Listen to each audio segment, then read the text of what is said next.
Camel Got His Hump by Rudyard Kipling describes the interesting story of how the lazy camel gains his hump. This story talks about working hard and helping others. Please subscribe to my channel Krishna Classes to get notifications about future videos. और अब पढ़ते हैं ये कहानी और जानते हैं कि कैमल की पीठ पर हम्प कब और कहां और कैसे बना। In the beginning, when the world was new and the animals were just beginning to work for man. शुरुआत में जब दुनिया नई थी और जानवर इंसान के लिए काम करना सीख ही रहे थे, there was a camel, एक कैमल था, and he lived in the middle of a howling desert. और वो howling desert यानी आवाज करने वाली रेगिस्तान के बीच में रहता था, because he did not want to work. और वो रेगिस्तान में इसलिए रहता था क्योंकि वो काम ही नहीं करना चाहता था. He ate sticks and thorns and prickles, and when anybody spoke to him, he said humph. वो लकड़ियां, कांटे और कंटीले पेड़ खाता था. He ate sticks and thorns and prickles, and when anybody spoke to him, और जब कोई उससे बोलता तो वो क्या कहता? वो सिर्फ कहता था humph और कुछ नहीं, just humph and no more. सिवाय humph के वो और कुछ भी नहीं बोलता था. Presently, the horse came to him on Monday morning with a saddle on his back and said, "Camel, oh camel, come out and trot like the rest of us." तभी मंडे मॉर्निंग को अपनी पीठ पर saddle या काठी लेकर के घोड़ा उसके पास आया और बोला, ऊंट ओ ऊंट, बाहर आ और हम सब की तरह दौड़ लगा. ट्रॉट का मतलब होता है दुल की चाल से चलना. Hump said the camel, and the horse went away and told the man. इस पर कैमल ने फिर से कहा हम्प और घोड़ा वापस चला गया और फिर उसने आदमी को जाकर के ये बात कह दी. Presently the dog came to him with a stick in his mouth and said, "Camel, oh camel, come and fetch and carry like the rest of us." फिर कुत्ता उसके पास आया. वो मुंह में डंडी दबाए हुए था. उसने कहा, ऊंट ओ ऊंट, आओ और जैसे हम फैच और कैरी करते हैं, सामान उठाते और ले जाते हैं, वैसे ही तुम भी करो. Humph said the camel, and the dog went away and told the man. एक बार फिर से कैमल ने कहा हम्फ और कुत्ता वापस चला गया और फिर उसने आदमी को जाकर के पूरी बात कह दी. Presently the ox came to him with the yoke on his neck and said, "Camel, oh camel, come and plow like the rest of us." इसके बाद बैल उसके पास आया और बैल की गर्दन पर योक या जुआ रखा हुआ था और बोला, ऊंट ओ ऊंट, आओ और हम सब की तरह खेत जोतो, plow the field like the rest of us. Humph said the camel, and the ox went away and told the man. Camel ने फिर से बोला हम्फ और फिर ऑक्स वहां से चला गया और फिर उसने भी जाकर आदमी को बता दिया. At the end of the day, the man called the horse and the dog and the ox together and said, "Three, oh three, I am very sorry for you." दिन के आखिर में आदमी ने हॉर्स, डॉग और aux को एक साथ बुलाया और कहा, भाई तुम तीन, ओ थ्री यानी तुम तीनों के लिए मैं बहुत दुखी हूं. But that hump thing in the desert can't work or he would have been here by now. So I am going to leave him alone and you must work double time to make up for it. लेकिन फिर वो जो hump बोलने वाला या hump thing रेगिस्तान में है, वो तो काम कर नहीं सकता, वरना वो भी इस समय यहां होता.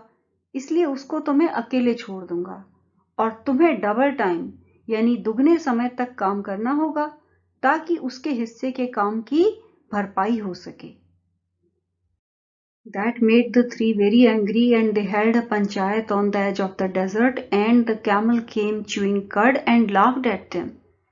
इस बात से कि उन्हें डबल टाइम काम करना पड़ेगा, वो तीनों बहुत एंग्री हो गए. और वो तीन कौन थे? वो थे हॉर्स, डॉग और ऑक्स. और फिर उन्होंने डेजर्ट की एज पर यानी किनारे पर एक पंचायत की and the camel came chewing cud and laughed at them. और कैमल जुगाली करते हुए आया और उन सब पर हंसा. Then he said humph and went away again. फिर ऊंट ने एक बार फिर से हम्फ कहा और वो वहां से चला गया. Presently there came along the jinn who was in charge of all deserts, rolling in a cloud of dust. तभी वो जिन जिसके पास सारे डेजर्ट्स या रेगिस्तानों की जिम्मेदारी थी, वो धूल का गुब्बारा सा उड़ाते हुए आया. He came in a cloud of dust, यानी वो डस्ट के क्लाउड में लिपटा हुआ वहां पर आया. Jinn of all deserts, said the horse, is it right for anyone to be idle? ओ सारे रेगिस्तानों के जिन, क्या किसी के लिए भी बेकार बैठना सही है? Certainly not, said the jinn. जिन ने कहा, नहीं, बिल्कुल नहीं. Well, said the horse, there is a thing in the middle of your desert with a long neck and long legs, and he hasn't done a stroke of work since Monday morning. अच्छा, घोड़े ने कहा, तुम्हारे desert के बीच में एक लंबी गर्दन और लंबी टांगों वाली चीज है और उसने मंडे मॉर्निंग से काम के नाम पर कुछ नहीं किया है. स्ट्रोक मीन्स मूवमेंट और यहाँ स्ट्रोक ऑफ वर्क का मतलब है कुछ भी काम. ही वॉन्ट ट्रॉट, वो तो चलने को भी तैयार नहीं है. ट्रॉट का मतलब होता है दुल की चाल से चलना. Whew, said the jinn whistling. That's my camel. What does he say about it? जिन्न ने सीटी बजाते हुए कहा, व्यू, अरे तुम किसकी बात कर रहे हो? वो तो मेरा ऊंट है. उसका इस बारे में क्या कहना है? What does he say about it? He says humph and he won't plow, said the ox. Ox ने कहा, वो तो सिर्फ हम्फ बोलता है और वो खेत भी जोतने के लिए तैयार नहीं है. Very good, said the jinn. I'll hump him if you will kindly wait a minute. जिन ने कहा, ठीक है, तो मैं उसका हम्फ कर दूंगा अगर तुम 1 मिनट इंतजार करोगे. जिन्न का मतलब था कि मैं उसे इस बात की सजा दूंगा. The jinn rolled himself in his dust cloak and took a walk across the desert and found the camel looking at his own reflection in the water. जिन ने खुद को अपने धूल से बने हुए लंबे कोट में लपेटा और फिर वो रेगिस्तान में दूसरी तरफ चल दिया और तब उसने ऊंट को पानी में अपनी परछाई, अपना रिफ्लेक्शन देखते हुए पाया. क्लोक लंबे कोट को कहते हैं. My friend, said the jinn, what's this I hear of your doing no work? जिन ने ऊंट से कहा, मेरे दोस्त, ये मैं क्या सुन रहा हूं कि तुम कोई काम नहीं कर रहे. The jinn sat down with his chin in his hand while the camel looked at his own reflection in the pool of water. जिन अपनी चिन को हाथ से पकड़कर बैठ गया जबकि ऊंट तो पानी के तालाब में अपने रिफ्लेक्शन को ही निहारता रहा.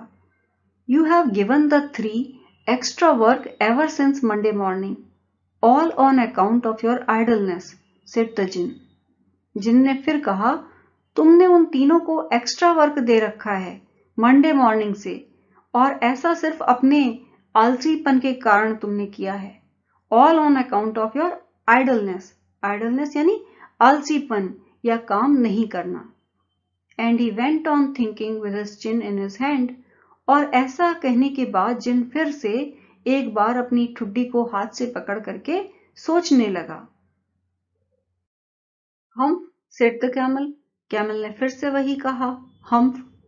I shouldn't say that again if I were you, said the jinn. You might say it once too often. I want you to work. अब फिर से हम्फ सुनकर जिन को गुस्सा आ गया. उसने कैमल से कहा, अगर तुम्हारी जगह मैं होता तो ये हम्फ बार बार न कहता. हो सकता है तुम हम्फ कुछ ज्यादा ही बोल जाओ. मैं चाहता हूं अब तुम काम करो. You might say it once too often means that repeating humph again once more may prove to be bad for camel. It was a warning for him. And the camel said humph again. और camel ने एक बार फिर से कह दिया, humph. But no sooner had he said it than he saw his back that he was so proud of puffing up and puffing up into a great big hump. और जैसे ही उसने इस बार कहा हम्फ, वैसे ही उसने देखा कि उसकी पीठ, जिस पर उसे बड़ा घमंड था, वो फूल फूल कर एक बड़ा सा कुब्बड़ बन गई थी. His back had turned into a hump. Do you see that? Said the jinn. That's your very own hump that you have brought upon yourself by not working. जिन ने कहा, देख रहे हो इसे? ये तुम्हारा अपना हम्फ है और ये तुम्हारे काम ना करने की वजह से बना है. You have brought it upon yourself means you caused it by your behavior. Today is Thursday and you have done no work since Monday when the work began. आज थर्सडे है और तुमने मंडे से, जब काम चालू हुआ, तब से कोई काम नहीं किया है. Now you are going to work. अब तो तुम्हें वर्क करना ही होगा. How can I, said the camel, with this hump on my back. ऊंट ने कहा, मेरी पीठ पर तो ये हम्प है और मैं इसके साथ काम कैसे कर सकता हूं. That has a purpose, said the jinn. All because you missed those 3 days. You will be able to work now for 3 days without eating because you can live on your hump. जिन ने कहा, हम्फ का एक purpose है, उद्देश्य है. ये इसलिए है क्योंकि तुमने 3 दिन मिस किए. अब तुम बगैर खाए 3 दिन तक काम कर सकोगे क्योंकि तुम इस हम्फ पर जिंदा रह सकते हो. The jinn meant that since the hump stores food, so the camel will be able to live without eating for 3 days. And don't you ever say, I never did anything for you. और ऐसा कभी मत कहना कि मैंने तुम्हारे लिए कुछ नहीं किया.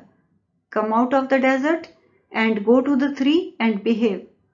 डेजर्ट से बाहर आओ और उन तीनों के पास जाओ और अच्छा व्यवहार करना, ठीक से बिहेव करना. And the camel went away to join the 3. और फिर ऊंट उन तीनों के साथ शामिल होने के लिए चला गया. And from that day to this, the camel always wears a hump. उस दिन से आज तक कैमल की पीठ पर एक हम्प मौजूद है. wears का मतलब होता है पहनना, पर यहाँ पर इसका मतलब है होना. The camel always has a hump on his body since then. We call it hump now, not to hurt his feelings. अब हम उसके कुबड़ को, हम्प को हम्प कहते हैं ताकि उसकी फीलिंग्स हर्ट ना हो. But he has never yet caught up with the 3 days that he missed at the beginning of the world, and he has never yet learned how to behave. पर आज भी वो उन 3 दिनों का काम जो दुनिया की शुरुआत में उसने मिस किया, कंप्लीट नहीं कर पाया है और अभी तक भी अच्छा व्यवहार कैसे करना चाहिए वो सीख नहीं पाया है.